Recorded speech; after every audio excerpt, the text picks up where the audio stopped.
la zona cero. Es momento para nuestros monográficos Zona Cero, y hoy con un asunto apasionante, porque no me digáis que en alguna ocasión no habéis pensado en los míticos mamuts, aquella megafauna de la prehistoria que tanto asombró a los hombres de entonces, y que bueno, pues precisamente persiguiendo mamuts, pues muchos nomadearon por el continente europeo, por el americano. Los mamuts siempre nos han llamado la atención, estos ancestros de los elefantes actuales, y que desaparecieron no hace tantos siglos. La verdad es que incluso, ya lo comentábamos en ediciones anteriores, en el siglo XIX y acaso en el XX, alguien le pegó un bocado a un filete de mamut congelado. ¿Cómo sabría eso? Bueno, pues no lo sé, pero yo desde luego sí que me apuntaría a una reunión de estas para comer filetones de mamuts. El otro día comentábamos que la hamburguesa más cara del mundo cuesta $124,50. ¿Cuánto costaría una hamburguesa de mamut? ¿Qué tal, Jesús Callejo? Buenas noches. ¿Qué tal? Muy buenas noches. ¿Tú te comerías una hamburguesa de mamut? No. Vaya. Hola, Carlos Canales. Ya no me interesa. Hola. ¿Y tú, Carlos Canales? Buenas noches. Yo sabéis que lo pruebo todo, así que... ¿Ves? Para probar que no falte. Pero después diré por qué no lo apruebo. ¿Te das cuenta, Jesús? Una mente abierta. Ya, pero yo valoro mi vida. Hombre, no, digo bien guisadillo, ¿no? Sí, ya. Supera lo que contiene la carne de mamut, madre mía. ¿Qué sabor tendría el mamut? Pues muy parecido al elefante. Y el elefante se vende, bueno, como todo bicho que pueda andar y comerse, se vende en los mercados en África Oriental principalmente, y no sé, yo no lo he probado, Jesús no sé, pero supongo que sería muy muy parecido, porque de hecho es un animal directamente emparentado. Bueno, pues hoy vamos a hablar de los mamuts. Y todo esto surgió, preparar este monográfico, pues a consecuencia de una conversación en la que salieron estos filetones de mamut que se devoraron en el siglo XIX en alguna reunión, en algún club, y al parecer disfrutaron, ¿no?, con esa comida, con ese banquete, ¿no? Sí, disfrutaron. Incluso se habla también que algunos de los perros que han servido para este tipo de expediciones, donde se han encontrado mamuts congelados, en Siberia casi siempre, ¿no? Sí. Aunque también se habla también del norte de Europa, de Alaska, pero vamos, sobre todo casi siempre es en Siberia donde se han encontrado los mejores ejemplares de mamut, y no tanto con carne y hueso, ¿no? Porque sí es verdad que hay muchas osamentas, muchos mamuts completos en algunos de los museos de Rusia, por ejemplo, pero de carne y hueso no tanto. Pero los que sí se han encontrado, sobre todo pues a partir de 1799, que es cuando empieza un poco pues, el descubrimiento de ocasionales mamut, pues sí han ocurrido pues muchas anécdotas, no siempre bien aireadas, porque claro, nadie va alardeando que ha comido carne de mamut, pero se sabe, por ejemplo, que algunos perros famélicos pues le dieron algún que otro bocado a la carne de mamut congelada, con lo cual pues me imagino que es bastante indigerible, y se cuenta que sí, que una especie de delicatessen era trozos de carne de mamut, que solo tenían, pues claro, personas como muy privilegiadas, pues luego lo utilizaban en estas reuniones, en estas comensales, yo creo que de postín, y bastante insensatos, porque hoy se sabe un poco que ese tipo de carne no podía ser muy buena, en el sentido de que estamos hablando de mamuts que no fueron congelados de forma súbita, sino que realmente tuvieron un deterioro progresivo, ¿no? Sus células como se fueron congelando. Para que un mamut con esa lana que tenían se tuviera que congelar, tenía que haber una temperatura pues de unos de menos 150 grados centígrados. Quiere decir que tuvo que haber sido de una forma paulatina. Si es de una forma paulatina, las células, la cristalización de esas células impide que luego esa carne tenga los hidratos suficientes e incluso sea casi incomestible. Por lo tanto, no creo que fuera muy digerible en su momento. Bueno, pero como algo extravagante, ¿no? Una cosa extravagante, igual que se come uno hormigas o caimanes, pues ¿por qué no? Hay una... Bueno, las hormigas, los caimanes las comes frescos, si no, bueno, pero no pasa nada. Carlos, uno piensa en las famosas hambrunas rusas, ¿verdad? Sí. No, hay una serie de leyendas muy divertidas sobre los mamuts. En verdad sí que es verdad que se puede hacer un ranking de la gente que ha comido más mamut. La primera mención o la referencia más antigua que existe, que no es directa pero es una sospecha, es que a Tiberio, en una recepción que le hicieron los reyes de Capadocia de Roene, dos reinos tributarios que había al sur del Cáucaso, pues le ofrecieron como banquete, bueno, los restos de un extraño elefante peludo que habían encontrado en un glaciar en las montañas del Cáucaso. Y ahí empezó la desgracia de Tiberio, ¿no? No lo sé, pero bueno, la verdad es que a partir de allá a Capri avanzando por los acantilados. Es una de las leyendas, porque probablemente es una leyenda falsa que existe sobre la carne del mamut. Lo que sí es verdad, sobre lo que decía Jesús de la moda, bueno, hay rumores, porque tampoco está probado, que dicen que sí, que efectivamente en el siglo XIX y principios del XX estuvo de moda entre la alta sociedad de Moscú y San Petersburgo el comer carne de mamut que se había encontrado. Pero hay leyendas mucho más divertidas sobre los mamuts, como por ejemplo la de que los colmillos de mamut, que se encontraron toneladas de marfil sobre todo en las cuencas de los ríos Pao y Lena, más allá del Círculo Polar Ártico, fueron utilizados para financiar en parte el proyecto espacial ruso. Eso no es cierto, pero la verdad es que no deja de ser, por lo menos como anécdota francamente curiosa, o una anécdota que es una leyenda urbana que circula por internet, que es absolutamente falsa, que dice que la gelatina, el alimento de gelatina que se le dio la perrita Leica antes de su espantosa muerte en la nave en la que le mandaron al espacio, tenía entre otras cosas carne de mamut, cosa que es falsa, por supuesto. Sí, yo creo que en los últimos días de Leica hizo de todo menos comer. Sí, no le dio tiempo a comer. Yo creo que el estrés que tenía y las palpitaciones de su corazón le impedía, por supuesto, comer. Pero es verdad que se han contado muchísimas cosas, incluso se habla, a pesar de que, bueno, los mamuts como tal empezaron a ser reconocidos, ya digo, a partir del siglo XVIII, porque hasta entonces sí que se habían descubierto, pues bueno, extraños mamíferos, lanudos, parientes del elefante, que se supone que podía ser o bien un mastodonte o bien un mamut. Sí, el primero como tal se encontró en 1799 en la península de Vygotsky, en Siberia, y es el que en cierto modo dio paso a la investigación sobre lo que parecía un claro pariente del elefante, que en aquel entonces, pues como podéis comprender, en la Rusia del siglo XVIII, del final del siglo XVIII, no dejaba de ser pintoresco el que se dieran cuenta que habían descubierto, bueno, pues un elefante, así de claro. Eso no existía, hay que recordar que no existía todavía la teoría de la evolución de las especies de Darwin, ni se conocía los cambios climáticos que había sufrido la Tierra, con lo cual, bueno, pues produjo una cierta conmoción entre los investigadores rusos, que se dieron cuenta de que tenían, pues eso, algo muy parecido a un elefante entre sus manos, pero no sabían muy bien qué. Claro, la pregunta es, ¿cuándo murió el último mamut? Hace unos 10.000 años. 10.000 años. Estamos hablando, pues eso, del final del Pleistoceno antes de que empiece el Holoceno, es decir, con la última glaciación. Aquí no podemos hablar de grupos supervivientes ni nada de eso, ¿no? Sí. Se sabe que hubo algún grupo de mamuts enanos que llegaron a sobrevivir por lo menos hasta el 2500 a.C.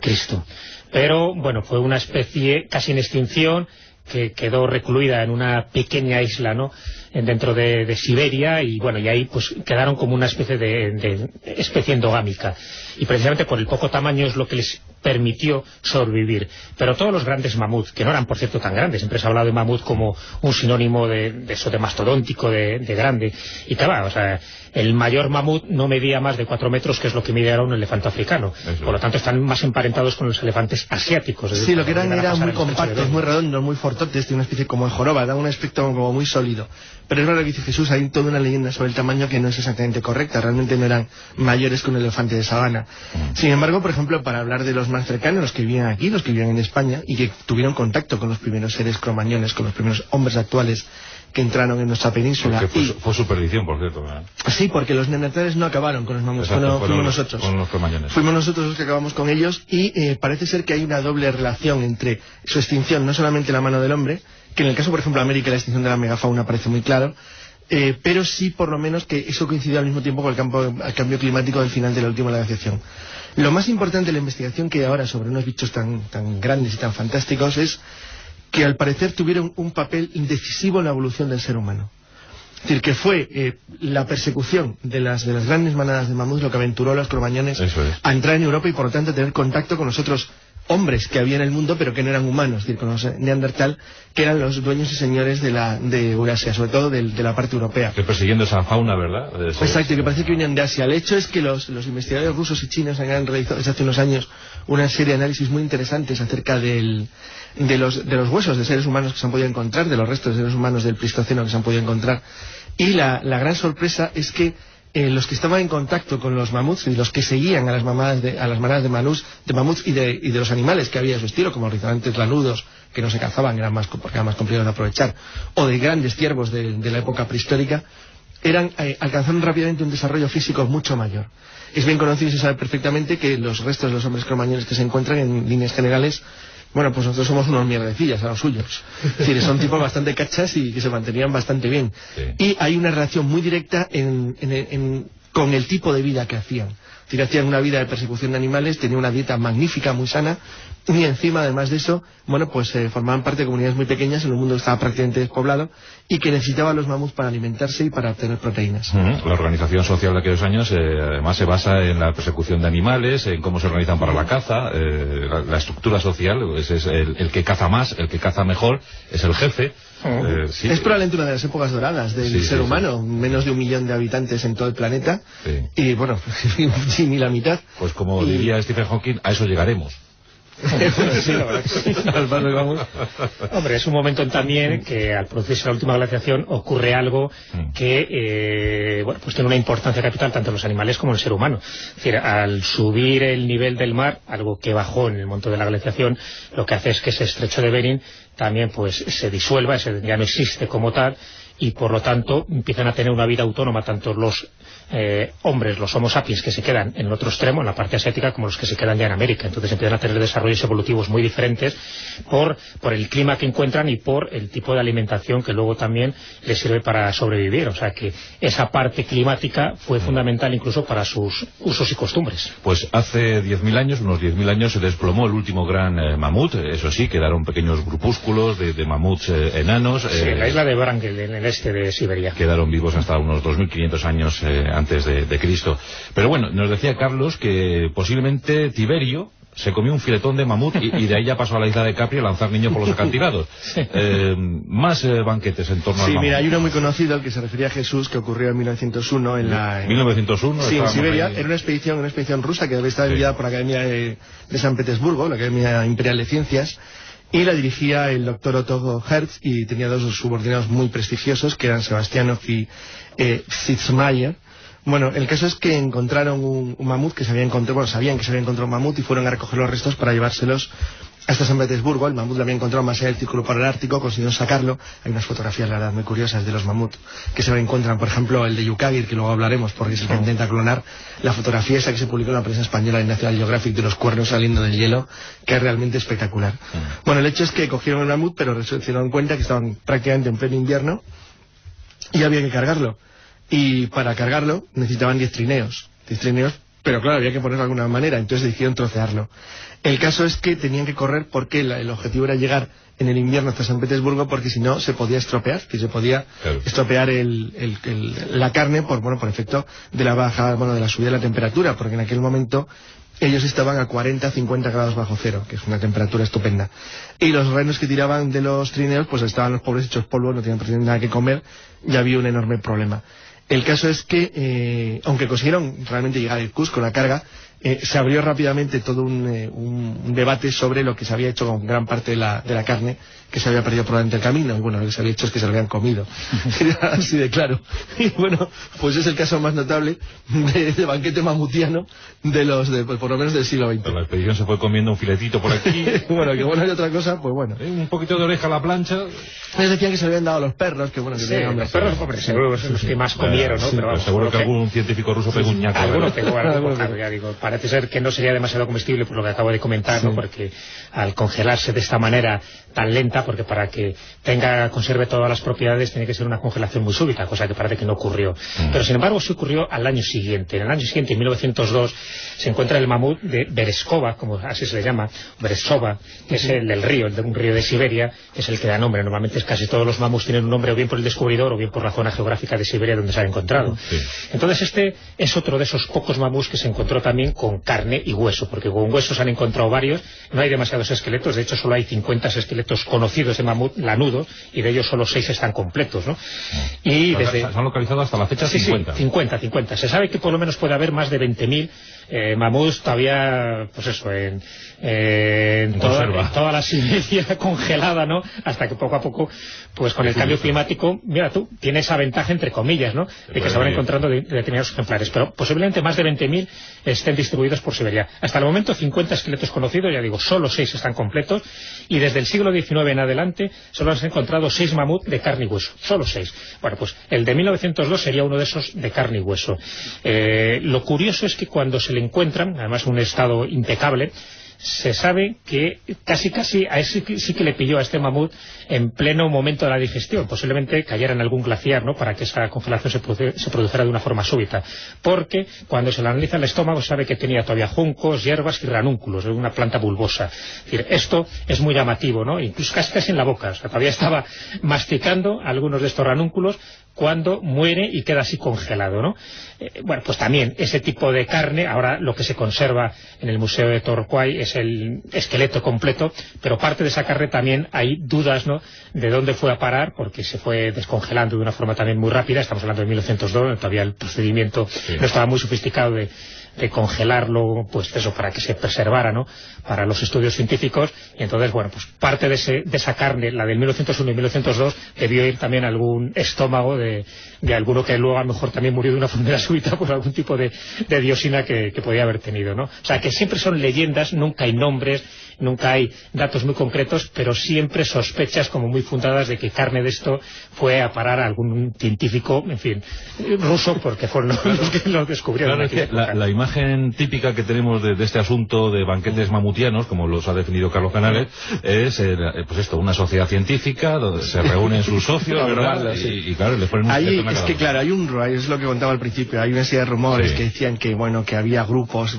así muy cerrados en Moscú y San Petersburgo a principios del siglo XX que comían carne mamut que les traían de Siberia como signo de distinción, ¿no? Exacto, pero bueno, la verdad es que no deja de ser una cosa más o menos curiosa, pero bueno, tenía en parte su lógica eso de bueno, decir yo he hecho algo diferente que los demás no han podido hacer. Bueno, pero datos comprobados es que se han localizado 50 restos y de ellos tan solo 6 con carne. Pero hay un tema importante que es el de Yukagir, el mamut de Yukagir, que se encontró a finales del siglo, bueno, a principios del siglo XXI en la República Rusa de Yakutia, en el extremo norte, cerca del círculo. Hace bien poquito. Por sí, hace nada. Sí, que en el 2002. Claro, que fue el que se anunció en el año 2005 en la Expo de Aichi de Japón por parte de los responsables científicos bueno, en concreto por Niyoshi Tetsui, que lo anunció conjuntamente con Alexander Akimov, que era el vicepresidente de la República de Yakutia, que está en tan perfecto estado, es un mamut de hace 18.000 años, que los japoneses anunciaron de manera oficial en la Expo de Aichi que pensaban clonarlo.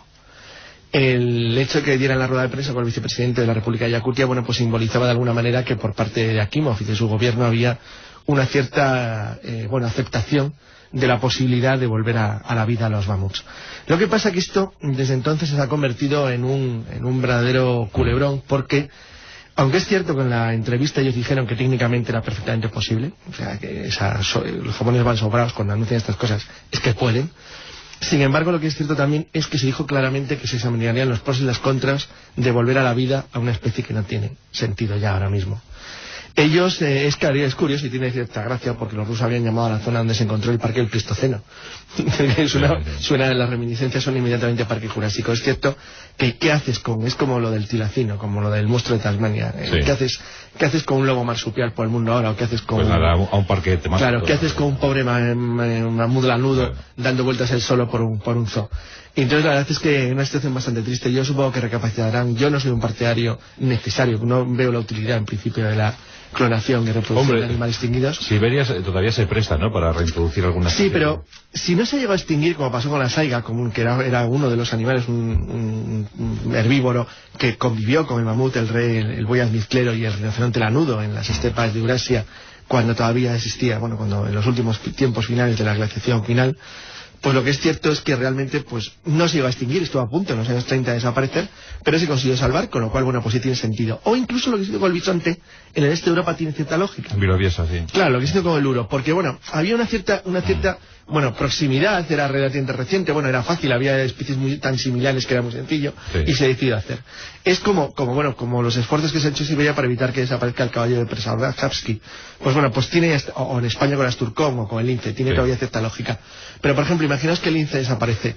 El lince que nos cuesta más ya que un ministro. Cada lince. Sí. Es decir, ¿qué sentido tendría? Es decir, yo cuando el otro día, a mí me dio mucha pena una cosa que vi en televisión sobre los linces ibéricos actuales, porque era patética la situación. Sí, están domesticados. Pero qué domesticados, pero están controlados con cámaras, con sensores, con no sé cuánto, marcados, y saben si han meado, si no han meado, si han pasado por allí, saben cuál es el que ha pasado, si es su tía, si es su prima, pues hay 4. Es algo absolutamente ridículo, sinceramente ridículo. Hace 15 años quedaban 1.500 ejemplares. Ese esfuerzo ahora mismo, para mí de verdad me pareció patético. O sea, no me pareció nada interesante. Es tremendo lo que probablemente para muchos gente estoy diciendo, pero me dio una verdadera pena de algo patético, lamentable. Bueno, pues cuando ya no tiene solución, el volverlo a la vida, imaginaos que el lince desapareciera. ¿Vas a poner linces en un nuevo centro de 105 años, por ejemplo? ¿Para qué? ¿Para soltarlos dónde? ¿Para hacer qué? Si no saben cazar. Si no tienen ya entorno natural, si no tienen vida, pero si es un animal artificial completamente. Es decir, no tiene ningún sentido. Para mí ahora llenar Siberia de mamuts lanudos, pues sinceramente me parece una... Que se ocupen de que no desaparezca el tigre del Amur, que este sí que sería un motivo interesante para trabajar. Noto a Carlos muy negativo, Jesús. Pero es que no le veo pero a nivel científico tampoco se podría. Ahora mismo... No hay una elefanta apropiada para... Sí, elefanta está claro, porque sería una elefanta asiática, se sabe. Asiática. Además hay dos formas de clonar, que no sería realmente clonar. Una de ellas, pues eso, utilizando los últimos ejemplares, no tanto el de Kharkov, que este es que se ha encontrado, ¿no?, en Yakutia, como otro que se comenta que es el de la península de Tiamir, donde se han encontrado, bueno, pues restos de ADN. Lo que pasa es que ni por cantidad ni por calidad se podría clonar ahora mismo, porque ya sabes que la idea sería extraer ADN del núcleo de una célula intacta e implantarla en una célula huevo, en este caso de una elefanta asiática. Ese sería uno de los procedimientos. Bueno, pues cuando esto se empezó a divulgar y la gente se frotaba las manos como diciendo que bien, ¿no?, el volver a regenerar una especie totalmente extinguida, la revista New Scientist pues dijo claramente, además con titulares, dice: olvídense de clonar mamuts. ¿Por qué? Decía que el ADN del mamut está tan fragmentado que la secuencia más larga solo tiene 100 bases de pares. Para que nos hagamos una idea, para que se pueda clonar hace falta miles de millones de bases de pares necesarios. O sea, con lo cual estamos hablando, contaba la revista New Scientist, es como si un niño de 2 años está tratando de armar un barco de guerra con 2.000 millones de piezas de metal. Y solo tenemos, pues eso, unos pocos cientos. Prácticamente es imposible. La otra posibilidad, que es la que yo veo más factible, es la de extraer esperma y fertilizar el óvulo de un elefante asiático, es decir, extraer esperma, buscar un híbrido, es lo que quieren hacer y hacer un híbrido. Entonces, de todas formas, estamos hablando de que el mamut es un pariente muy lejano, es decir, una especie de primo del elefante actual, o sea, que ni siquiera es un descendiente directo. Lo que dice Carlos tiene razón, es crear ¿para qué? Curiosidades científicas. No, exactamente, sería crear un parque jurásico. Entonces, si esa es la finalidad de un parque jurásico, pues vale, pues ahí está el mamut, podemos también crear un mastodonte, podemos el tilacino, el moa, el dodo, es decir, lo ponemos ahí todo. Varios, entonces sí, pero bueno, pues un parque de atracciones donde van los niños. Historia, ¿no? Historia natural. Lo cual también incluso tendría sus pues resquemores morales, porque hasta qué punto somos dueños de la vida de ese par de ejemplares o 3, no mucho más, mantenerles siempre enjaulados fuera de su entorno para que sean... Bueno, fuera de su entorno es que no tienen entorno. Claro. Es que nunca tendrían entorno. Es decir, es que la gran diferencia consiste en eso. Es decir, es la aberración que consiste, que por cierto en Parque Jurásico, por una novela y una película queda muy claro. Es decir, es la relación que tú generas cuando alteras la naturaleza de manera radical. Es decir, no tienen dónde volver. Es decir, ¿dónde va a volver ahora mismo un tilacino? Bueno, pues esto es lo que hemos contado sobre los mamut. Desaparecieron hace unos 10.000 años, se han encontrado 50 restos, 50 ejemplares, de ellos tan solo 6 con carne, así que mucha leyenda urbana en torno a los filetones de mamut, como aquí ya nos han contado. Carlos Canales, que voy a hacer entrega de esta inmensa hamburguesa. Toma, Carlos. Gracias. Es una hamburguesa 5 metros. de mastodonte, es el modelo picapiedra, ¿te gusta? Sí, es enorme. Y para ti, Jesús, a ver. A ti te voy a dar este modelito confeccionado con lana de mamut, ¿eh? Mira, pues rica, ¿eh? No, hombre, es sintética, eso sí, ¿eh? No sé, yo no lo he probado, Jesús no sé, pero supongo que sería muy muy parecido porque de hecho es un animal directamente emparentado. Bueno, pues hoy vamos a hablar de los mamuts. Y todo esto surgió, preparar este monográfico, pues a consecuencia de una conversación en la que salieron estos filetones de mamut que se devoraron en el siglo XIX en alguna reunión, en algún club, y al parecer disfrutaron, ¿no?, con esa comida, con ese banquete, ¿no? Sí, disfrutaron. Incluso se habla también que algunos de los perros que han servido para este tipo de expediciones, donde se han encontrado mamuts congelados, en Siberia casi siempre, ¿no?, de los elefantes actuales, y que desaparecieron no hace tantos siglos. La verdad es que incluso, ya lo comentábamos en ediciones anteriores, en el siglo XIX y acaso en el XX, alguien le pegó un bocado a un filete de mamut congelado. ¿Cómo sabría eso? Bueno, pues no lo sé, pero yo desde luego sí que me apuntaría a una reunión de estas para comer filetones de mamuts. El otro día comentábamos que la hamburguesa más cara del mundo cuesta $124.50. ¿Cuánto costaría una hamburguesa de mamut? ¿Qué tal, Jesús Callejo? Buenas noches. ¿Qué tal? Muy buenas noches. ¿Tú te comerías una hamburguesa de mamut? No. Vaya. Hola, Carlos. Sí. Aunque también se habla también del norte de Europa, de Alaska, pero vamos, sobre todo casi siempre es en Siberia donde se han encontrado los mejores ejemplares de mamut, y no tanto con carne y hueso, ¿no? Porque sí es verdad que hay muchas osamentas, muchos mamuts completos en algunos de los museos de Rusia, por ejemplo, pero de carne y hueso no tanto. Pero los que sí se han encontrado, sobre todo pues a partir de 1799, que es cuando empieza un poco pues, el descubrimiento, de ocasionales mamut, pues sí han ocurrido pues muchas anécdotas, no siempre bien aireadas, porque claro, nadie... La Zona Cero. Es momento para nuestros monográficos Zona Cero, y hoy con un asunto apasionante, porque no me digáis que en alguna ocasión no habéis pensado en los míticos mamuts, aquella megafauna de la prehistoria que tanto asombró a los hombres de entonces, y que bueno, pues precisamente persiguiendo mamuts, pues muchos nomadearon por el continente europeo, por el americano. Los mamuts siempre nos han llamado la atención, estos ancestros. Ya no me interesa. ¿Y tú, Carlos Canales, buenas noches? Yo sabéis que lo pruebo todo, así que... ¿Ves? Para probar que no falte, Pero ¿no? después diré por qué no la pruebo. ¿Te das cuenta, Jesús? Una mente abierta. Ya, pero yo valoro mi vida. Ahora no, digo bien guisadillo, ¿no? Sí, ya. Supera lo que contiene la carne de mamut, madre mía. ¿Qué sabor tendría el mamut? Pues muy parecido al elefante. Y el elefante se vende, bueno, como todo bicho que pueda andar y comer, se vende en los mercados en África Oriental principalmente, y